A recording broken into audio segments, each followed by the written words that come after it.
और देखें स्वागत के कड़ी में स्वागत किया गया।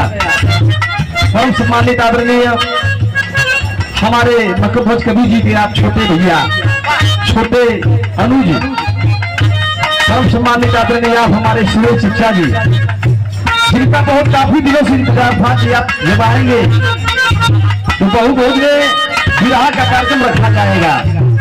आपका इंतजार था और वो समय आ गई। आपकी ओर से 121 रुपया देकर के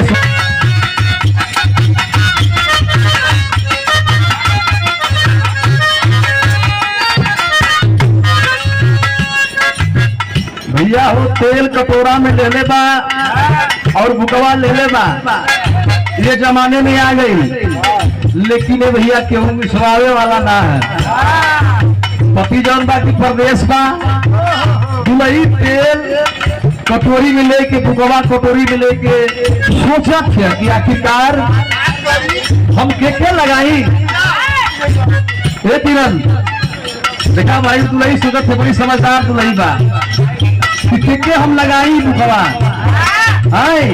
हमार माई बाप माई और भौजाई जन बाकी पुराने जमाने के लोग रहला दे दला हमके जौन व्यवस्था सोचत थे कैसे पति भी ना बा।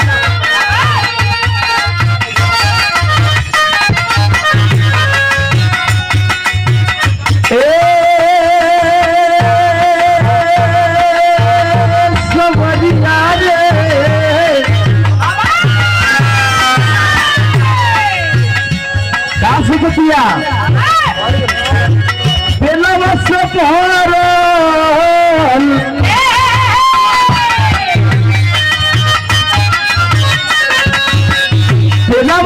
भारल का तोरिया हो तेलावा के लगाई भारल का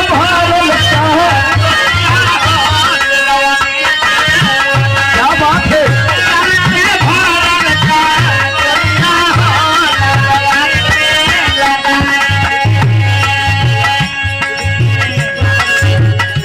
ठीक है बेटा, तू वही कह दिया तेल से आई कटोरी जौन बा की भरल बा, आई हम तेल के लगाई हो